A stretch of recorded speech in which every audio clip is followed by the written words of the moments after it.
Namaku Rani, umurku 32 tahun. Sudah 5 tahun aku menikah dengan Arga, pria yang awalnya kukira akan jadi pelindung terbaikku. Tapi sejak hari pertama aku menginjakkan kaki di rumah mertuaku, aku tahu hidupku tak akan mudah. Rumah itu besar, mewah, tapi dingin. Setiap langkahku seperti diawasi. Bu Ratna, ibu mertuaku, selalu memandangku dengan tatapan sinis, seolah aku bukan bagian dari keluarga ini. Rani, itu cara nyetrika kemeja yang benar? Lihat tuh, masih kusut. Kamu ini nggak bisa kerja ya? Katanya suatu pagi sambil melipat tangan di dada. Aku hanya menunduk. Maaf Bu, nanti saya ulangi. Ah, nggak usah pura-pura lembut. Orang kayak kamu nggak pantas jadi istri Arga. Aku menarik napas dalam. Arga lewat begitu saja, menatapku sekilas lalu mengalihkan pandangan. Ia tak berani membantah ibunya. Setiap hari aku bangun lebih pagi dari siapapun, menyiapkan sarapan, mencuci, menyapu halaman. Tapi sekecil apapun kesalahan selalu jadi bahan cacian. Aku hanya ingin diterima. Itu saja. Sampai suatu malam, ketika aku sedang mencuci piring, suara teriakan terdengar dari kamar belakang. Bu Ratna jatuh, teriak salah satu pembantu. Kami semua panik. Aku ikut membantu membawa Bu Ratna ke rumah sakit. Dokter berkata kondisinya kritis dan harus segera dioperasi malam itu juga. Biayanya tidak sedikit, 80 juta. Arga pucat mendengarnya. Dok, bisa dicicil? Saya belum sempat ambil uang dari deposito, katanya cemas. Dokter hanya menggeleng. Kalau terlambat, nyawa beliau bisa terancam. Aku menatap Arga yang kebingungan. Iparku, Mira, hanya diam sambil memainkan ponselnya. Tak ada yang bergerak, hatiku terasa sesak. Aku tahu aku tak punya apa-apa selain kalung emas peninggalan ibuku. Satu-satunya warisan yang selama ini kusimpan di kotak kayu kecil di lemari. Tanpa bicara banyak, aku pergi ke Pegadaian. Malam itu juga, kalung itu tak besar, tapi beratnya cukup. Dan ternyata nilainya tinggi, hampir 80 juta. Petugas Pegadaian sempat menatapku heran. Ibu yakin mau gadaikan semua ini? Aku mengangguk. Kalau ini bisa menolong nyawa seseorang, saya rela. Beberapa jam kemudian, aku kembali ke rumah sakit dan menyerahkan uang itu. Arga memelukku dengan mata berkaca-kaca.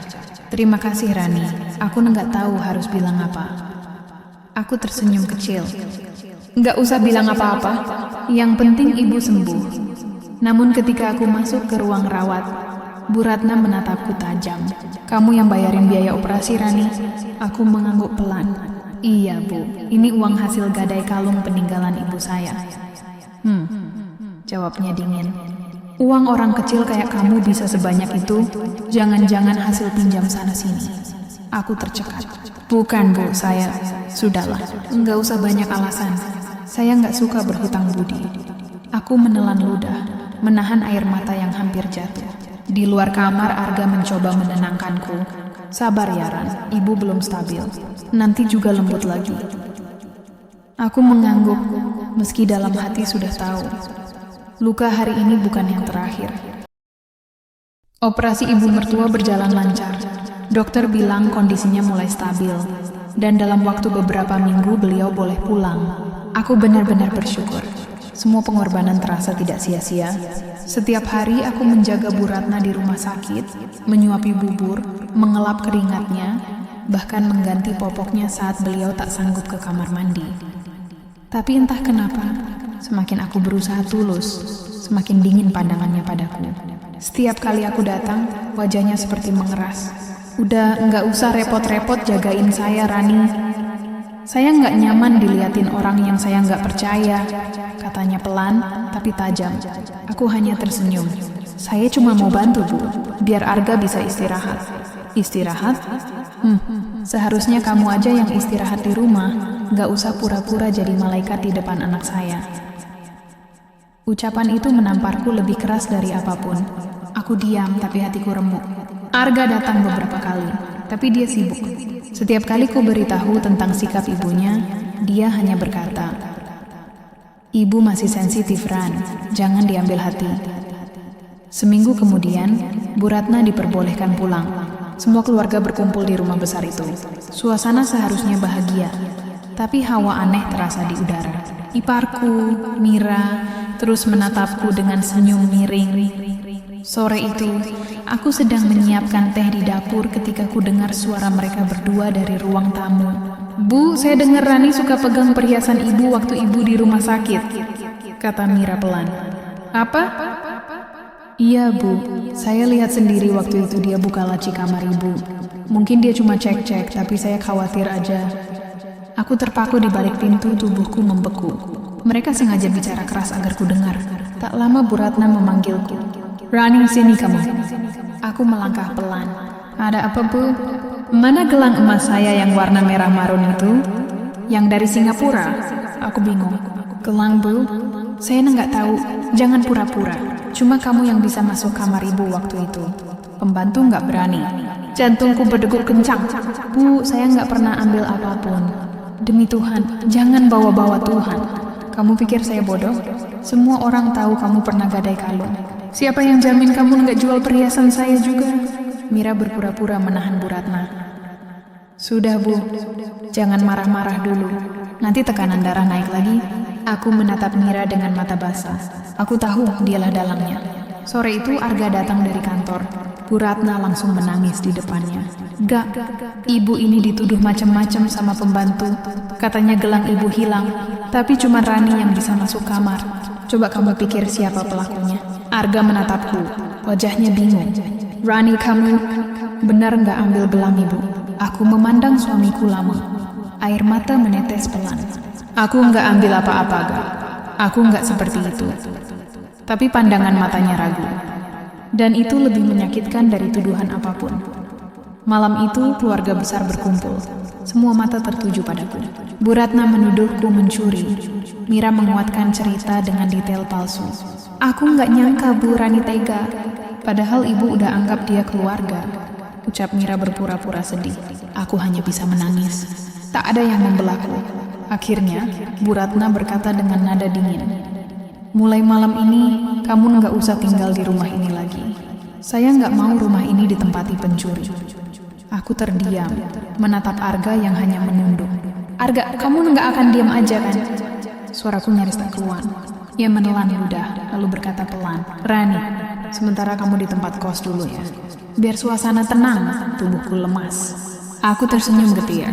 "Baik, kalau itu yang kamu mau." Malam itu aku keluar dari rumah dengan koper kecil. Langit mendung, hujan turun perlahan. Aku berjalan tanpa tujuan, hanya ditemani suara isakanku sendiri. Dalam hati aku berbisik, "Tuhan, aku nggak tahu kenapa kebaikan harus selalu dibalas kebohongan, tapi aku percaya kau lihat semuanya." Malam itu aku melangkah keluar dari rumah dengan koper kecil di tangan. Hujan turun deras, udara dingin menembus kulit. Aku berdiri lama di depan gerbang, menatap rumah besar yang selama ini kupanggil rumah. Kini, semua kenangan di dalamnya terasa pahit. Aku menatap jendela kamar tempatku dulu sering berdoa diam-diam. Dari balik tirai, kulihat bayangan Arga menatapku sekilas, lalu menutup jendela begitu saja. Tak ada pelukan, tak ada kata maaf. Yang tersisa hanya hening dan suara hujan yang seolah menertawakan nasibku. Aku berjalan tanpa arah, menyusuri gang sempit di bawah rintik hujan. Air mataku bercampur dengan air dari langit. Aku menumpang di rumah teman lama selama beberapa hari, sebelum akhirnya menemukan kontrakan kecil di pinggir pasar. Kamar sempit dengan dinding lembab dan atap bocor. Tapi setidaknya, di sana tak ada yang berteriak. Tak ada yang menuduhku pencuri. Hari-hari berikutnya kulalui dengan menjahit baju pesanan tetangga. Tanganku yang dulu sibuk mengurus rumah mewah kini sibuk menusuk kain dengan jarum. Setiap malam, aku menatap kwitansi pegadaian yang kusimpan di dompet lusuh. Bukti bahwa kalung ibuku sudah tergadai. Kadang aku memandanginya sambil berbisik pelan. "Bu, maaf ya, kalung yang ibu kasih dulu udah nggak di aku lagi. Tapi waktu itu ibu mertua butuh. Aku cuma ingin nolong." Suatu sore, ketika aku sedang menjemur pakaian, tetangga baruku, Bu Nani, datang sambil membawa koran bekas. "Rani, kamu pernah tinggal di rumah besar di atas bukit itu ya?" tanyanya sambil melipat koran. Aku kaget. "Iya, Bu. Kok ibu tahu?" Bu Nani menatapku prihatin. Katanya rumah itu sekarang lagi ribut. Suamimu nikah lagi sama anak pengusaha kaya. Kamu tahu? Darahku seakan berhenti mengalir. Aku menatap kosong. Arga, nikah lagi? Bu Nani mengangguk pelan. Iya, katanya ibunya yang jodohin. Istrinya sekarang cantik, katanya punya butik besar di pusat kota. Aku tertunduk, tangan gemetar. Aku ingin marah, tapi yang muncul justru rasa hampa. Aku tidak menangis, mungkin karena air mataku sudah habis. Malam itu aku menatap langit-langit kontrakan sambil merenung. Jadi, semua ini sudah direncanakan. Aku dijebak supaya Arga bisa menikah lagi. Tapi di dalam hatiku ada suara kecil yang berkata, jangan benci, Tuhan gak pernah tidur. Akan ada waktu untuk kebenaran. Beberapa bulan kemudian, aku pergi ke Pegadaian untuk menanyakan nasib kalung ibuku. Sudah hampir setahun sejak kugadaikan. Petugas berkata bahwa barang itu telah dilelang ke toko emas karena tak ditebus tepat waktu. Aku menelan ludah, lalu memohon alamat toko yang membelinya. Petugas memberiku kertas kecil bertuliskan nama toko di daerah Pasar Lama. Keesokan harinya aku datang ke sana. Pemilik toko, seorang pria paruh baya bernama Pak Rahmat, menyambutku dengan ramah. Bu, ini kwitansi gadai milik ibu ya? Katanya sambil melihat tanda tangan. Aku mengangguk. Iya Pak, saya cuma mau lihat. Kalau masih ada kalung itu, saya pengen nebus. Tapi mungkin saya belum mampu sekarang. Pak Rahmat menatapku lama, lalu tersenyum lembut. Bu, saya suka lihat orang jujur. Jarang ada yang balik cuma buat ngomong begini. Kebanyakan lari. Aku diam, menunduk. Saya cuma gak mau utang budi, Pak. Kalung itu kenangan terakhir dari ibu saya. Begini aja, katanya. Kalungnya memang sudah saya jual, tapi saya lagi butuh orang yang bisa dipercaya bantu jaga toko. Kalau ibu mau, kerja di sini aja. Gajinya lumayan. Saya butuh orang jujur kayak ibu. Aku terpaku, tak tahu harus berkata apa.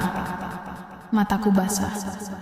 Pak, saya nggak punya pengalaman jual emas. Pak Rahmat tertawa kecil. Yang penting jujur, soal lainnya bisa belajar. Hari itu, untuk pertama kalinya setelah sekian lama, aku merasa punya harapan lagi. Aku menerima tawaran itu. Sejak hari pertama bekerja, aku berjanji pada diriku sendiri. Aku akan bangkit, tanpa kebencian, tanpa dendam. Karena aku percaya, setiap luka yang tulus akan jadi jalan menuju kekuatan. Dan di dalam hatiku, aku tahu. Hari itu adalah awal dari balasan Tuhan yang tak pernah salah waktu. Hari-hariku di toko emas milik Pak Rahmat berjalan sederhana tapi penuh makna. Setiap pagi aku datang lebih awal, membuka etalase kaca, menyusun kalung dan cincin dengan hati-hati, lalu membersihkan debu yang menempel di logam berkilau itu. Setiap kali tanganku menyentuh emas, aku selalu teringat kalung ibuku yang dulu kugadaikan. Kalung yang hilang bersamaan dengan harga diriku, tapi juga kalung yang ternyata membuka jalan baru dalam hidupku. Pak Rahmat sering memuji ketelitianku. Rani, kamu beda dari pegawai lain. Kamu kerja pakai hati. Itu yang bikin pembeli percaya. Aku hanya tersenyum. Kalau bukan karena Bapak, saya mungkin masih terpuruk. Jangan bilang begitu. Kamu bangkit karena niatmu sendiri. Tuhan cuma kasih jalan lewat saya. 3 tahun berlalu. Aku bukan lagi Rani yang menangis setiap malam. Aku kini dipercaya menjadi pengelola toko. Penjualan meningkat, dan atas saran Pak Rahmat, aku mulai belajar lebih dalam tentang bisnis perhiasan. Dia bahkan mempercayaiku untuk mengelola cabang baru di pusat kota. Aku percaya sama kamu, Rani. Buka toko atas namamu sendiri. Anggap ini hadiah dari orang yang pernah kamu tolong, kata Pak Rahmat saat menyerahkan kunci ruko kepadaku. Aku terharu. Pak, saya nggak tahu harus bilang apa. Bilang aja alhamdulillah dalam hati. Hidup ini kadang berputar lebih cepat dari yang kita duga. Begitulah, dari seorang menantu yang diusir, aku berubah menjadi pemilik butik emas sendiri. Tokoku dinamai Rani Gold and Jewelry. Setiap kali pelanggan datang, Aku selalu melayani dengan sopan, tanpa tahu bahwa di balik senyumku ada luka yang sudah kering tapi meninggalkan bekas dalam. Hidupku tenang sampai suatu siang ketika seorang perempuan muda masuk ke tokoku. Raut wajahnya tampak lelah, matanya sembab. "Bu, saya mau jual kalung emas," katanya sambil mengeluarkan perhiasan dari dompet kecil. Aku menatap kalung itu. Jantungku seketika berhenti berdetak. Itu kalungku, kalung yang dulu kugadaikan bertahun-tahun lalu. Pola ukirannya khas, dan di bagian ujungnya ada goresan kecil berbentuk huruf M, inisial nama ibuku, Murni. Aku menggenggam kalung itu pelan. "Kalung ini, kamu dapat dari mana?" Perempuan itu menunduk. "Dari ibu mertua saya, Bu. Katanya barang lama. Dia suruh saya jual karena butuh uang buat bayar kontrakan." Aku menatapnya tajam. "Siapa nama ibu mertuamu?" "Bu Ratna, Bu." Dunia seakan berhenti berputar. Tanganku bergetar, tapi aku menahan air mata yang hampir jatuh. Setelah sekian lama, Tuhan mempertemukanku kembali dengan masa laluku lewat kalung yang sama. Aku menatap perempuan itu. "Kamu tunggu sebentar ya, aku ambil uangnya." Aku masuk ke ruang belakang, menarik napas panjang, lalu menyiapkan amplop berisi uang lebih dari harga pasar. Kusematkan kalung itu di etalase khusus, di bawah lampu terang yang membuatnya bersinar. Kalung itu kini seperti simbol perjalanan hidupku. Pernah hilang, tapi kembali di saat aku sudah cukup kuat untuk tidak lagi menangis. Beberapa minggu kemudian, kabar mengejutkan datang.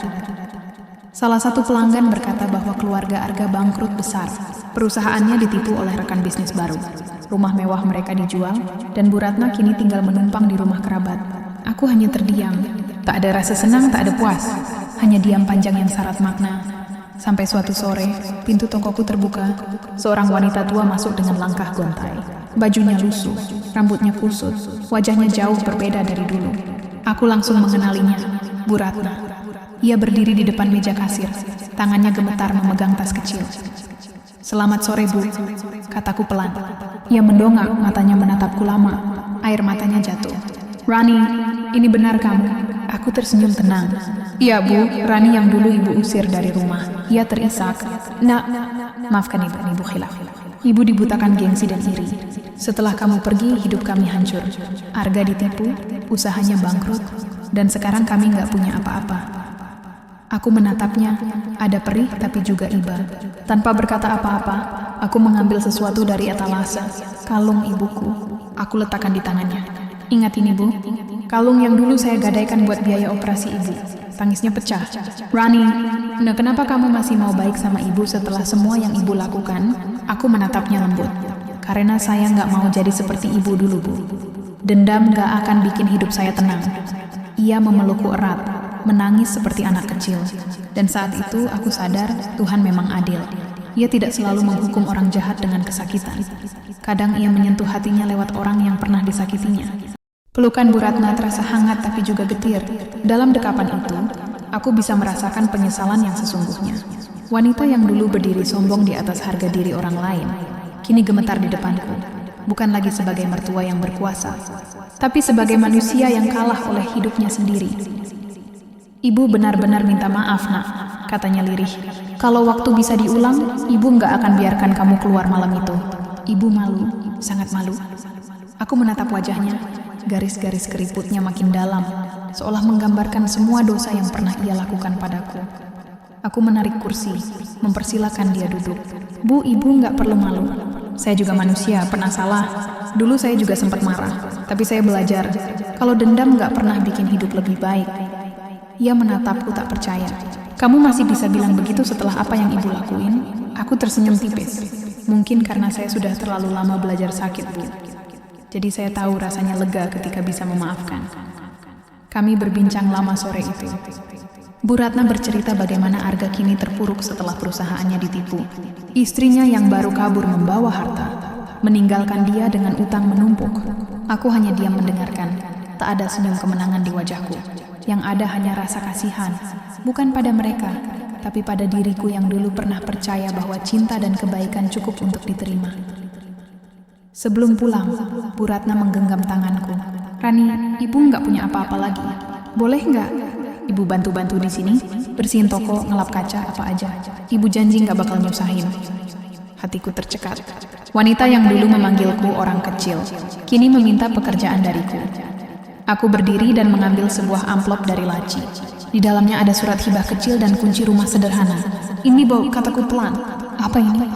Surat rumah di dekat pasar lama. Rumah kecil, tapi layak buat ditempati. Anggap aja ini tanda maaf saya. Saya nggak bisa balikin waktu, tapi saya bisa balikin rasa tenang yang dulu hilang. Bu Ratna menatapku tak percaya. Ronnie, kamu ini manusia atau malaikat? Ibu nggak pantas dapat kebaikan sebesar ini. Aku tersenyum kecil. Saya cuma belajar satu hal, Bu. Kalau saya tetap menyimpan benci, saya nggak akan pernah bisa maju. Tapi kalau saya ikhlas, Tuhan sendiri yang akan belah saya.